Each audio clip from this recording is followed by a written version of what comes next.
Hello दोस्तों, एक बार फिर से आप सबका बहुत बहुत स्वागत है हमारे यूट्यूब चैनल लाइव सिकुंदे में। जी हाँ दोस्तों, बताना चाहूंगा अगर आपने अभी तक हमारा चैनल सब्सक्राइब नहीं किया तो जल्द से लाल बटन को दबाकर चैनल को सब्सक्राइब कर दें, बेल आइकन को प्रेस करना ना भूलें ताकि हम आप तक पहुंचा सके अपनी वीडियो सबसे पहले और आप सुन पाए एक बेहतर स्टोरी।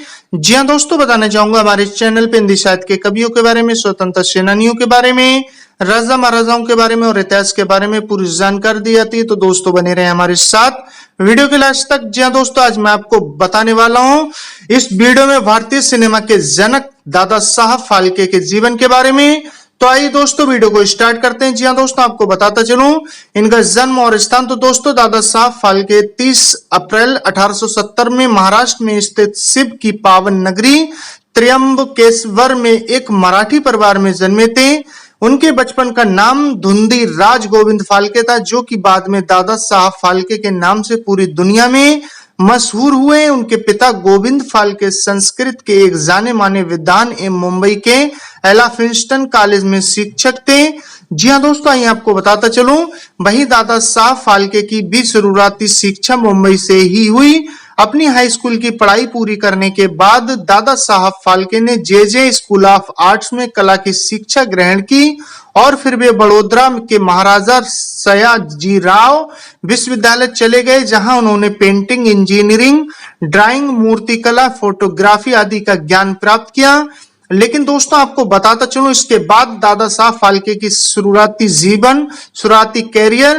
तो दोस्तों अपनी पढ़ाई पूरी होने के बाद उन्होंने गोधरा में पहले एक छोटे से फोटोग्राफर के रूप में अपने कैरियर की शुरुआत की। हालांकि बाद में अपनी पहली पत्नी की मौत के बाद उन्होंने फोटोग्राफी करनी छोड़ दी और फिर उन्होंने भारतीय पुरातात्विक सर्वेक्षण विभाग में काम किया और इसके कुछ दिनों बाद अपना प्रिंटिंग प्रेस खोला। जी हाँ दोस्तों, इसके बाद उन्होंने अपनी इस प्रेस के लिए मशीनें जर्मनी से खरीदी। उन्होंने अपनी इस प्रिंटिंग प्रेस से एक मासिक पत्रिका भी पब्लिश की। लेकिन दादा साहब फाल्के को ये सब काम कर खुशी नहीं मिल रही थी, क्योंकि शायद उनकी रुचि फिल्मों में ही थी। वही साल 1911 में जब दादा साहब फाल्के जी ने बंबई में ईसा मसीहा के जीवन पर बनी मूव फिल्म देखी, तब उनके मन में ख्याल आया कि भारत के महापुरुषों के महान जीवन पर भी फिल्में बनाई जानी चाहिए। और फिर क्या था, अपनी इसी सोच को अमली जामा पहनाने के लिए वे लंदन चले गए और वहां करीब 2 महीने रहकर सिनेमा की तकनीक समझी और फिल्म निर्माण का सामान लेकर भारत लौटे। जी हाँ दोस्तों, इसके बाद साल 1912 में उन्होंने फाल्के फिल्म नाम की एक कंपनी की शुरुआत की। आपको बता दें कि साल 1910 में लाइफ ऑफ क्राइस्ट फिल्म देखने के बाद फाल्के के जीवन में फिल्म निर्माण से जुड़ा अलग मोड़ आया। दादा साहब फाल्के ने साल 1913 में अपनी पहली मूक फिल्म राजा हरिश्चंद्र बनाई थी। इसके बाद उन्होंने भस्मासुर मोहिनी फिल्म बनाई थी, जिसमें कमला गोखले एवं दुर्गा गोखले ने महिला का किरदार निभाया था। दरअसल उस दौरान पुरुष ही महिला किरदार की भूमिका निभाते थे। दादा साहब ने अपनी फिल्म कैरियर के 20 सालों में करीब 121 फिल्मों का निर्माण किया, जिसमें से 95 फिल्में और 26 शॉर्ट फिल्में शामिल हैं। इनमें से ज्यादातर फिल्में दादा साहब फाल्के द्वारा ही लिखी और डायरेक्ट की गई थी। दादा साहब फाल्के ने साल 1932 में अपनी आखिरी मूक फिल्म सेंतु बंधन बनाई थी, जिसे बाद में डब करके आवाज दी गई थी। उस दौरान फिल्मों में डबिंग का भी एक रचनात्मक और शुरुआती प्रयोग हुआ था।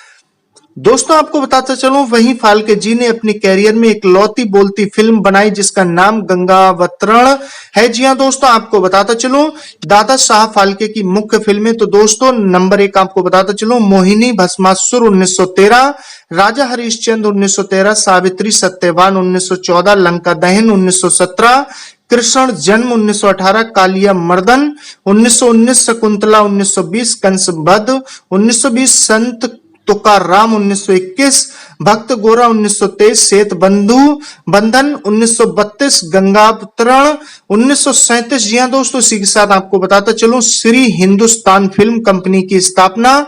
तो दोस्तों भारतीय सिनेमा के जनक दादा साहब फाल्के ने अपनी फिल्म राजा हरिश्चंद्र की सफलता के बाद नासिक में आकर अपनी अगली फिल्म मोहिनी भस्मासुर और सावित्री सत्यवान को प्रोड्यूस किया। उनके इन फिल्मों के गाने काफी हिट हुए और फिर उनके प्रत्येक फिल्म के प्रिंट जारी होने लगे। ये उनके लिए एक बड़ी उपलब्धि थी।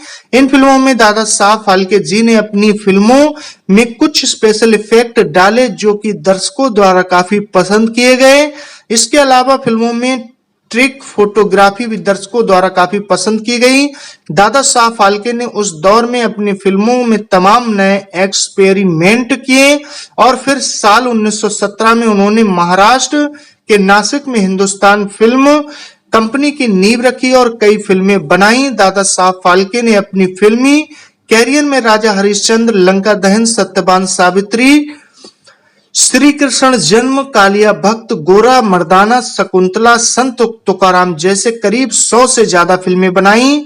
जी हाँ दोस्तों, आपको बताता चलूं दादा साहब फाल्के का सम्मान तो दोस्तों भारतीय सिनेमा के जनक दादा साहब फाल्के जी के द्वारा भारतीय फिल्म जगत में उनके महत्वपूर्ण योगदान के लिए भारत सरकार ने साल 1969 में उनके नाम पर दादा साहब फाल्के पुरस्कार का शुरुआत किया था। दोस्तों ये पुरस्कार फिल्म जगत में दिया जाने वाला सर्वोच्च और प्रतिष्ठित पुरस्कार है। यह पुरस्कार हिंदी फिल्म इंडस्ट्रीज में उत्कृष्ट काम करने वाले को एवं उल्लेखनीय योगदान के लिए हर साल दिया जाता है। दोस्तों इसी के साथ आपको बताता चलूं दादा साहब फाल्के का निधन तो दोस्तों बॉलीवुड जगत को आधार वाले महान फिल्म निर्माता दादा साहब फाल्के के जीवन के आखिरी दिन नासिक के उस घर में बीते जिसे साल 1938 में भारतीय सिनेमा की रजत जयंती पूरे होने पर आयोजित समारोह में मौजूद निर्माताओं, निर्देशक आदि ने कुछ धनराशि जमा कर नासिक में फाल्के के लिए घर बनाया था और इसी घर में भारतीय सिनेमा के जनक दादा साहब फाल्के ने 16 फरवरी 1944 को अपनी आखिरी सांस ली। तो दोस्तों आपको बताता चलूं कि दादा साहब फाल्के को भारतीय फिल्म जगत का जनक माना जाता है। भारत में फिल्मों के निर्माता का काम शुरू करने के श्रेय उन्हीं को जाता है और उन्हीं की बदौलत ही आज भारतीय सिनेमा पूरी दुनिया भर में मशहूर है। उनके द्वारा फिल्म जगत में दिए गए योगदान को कभी नहीं भुलाया जा सकता। उन्हें युगों युगों तक याद किया जाता रहेगा। तो दोस्तों ये थी दादा साहब फाल्के के जीवन से जुड़ी कुछ बातें जो मैंने आपके साथ शेयर की। कमेंट्स बॉक्स में दोस्तों जरूर लिख के बताएं आपको कैसी लगी ये स्टोरी। मिलते हैं फिर नेक्स्ट वीडियो में नेक्स्ट स्टोरी के साथ। आपने अपना कीमती वक्त दिया, तब तक के लिए धन्यवाद।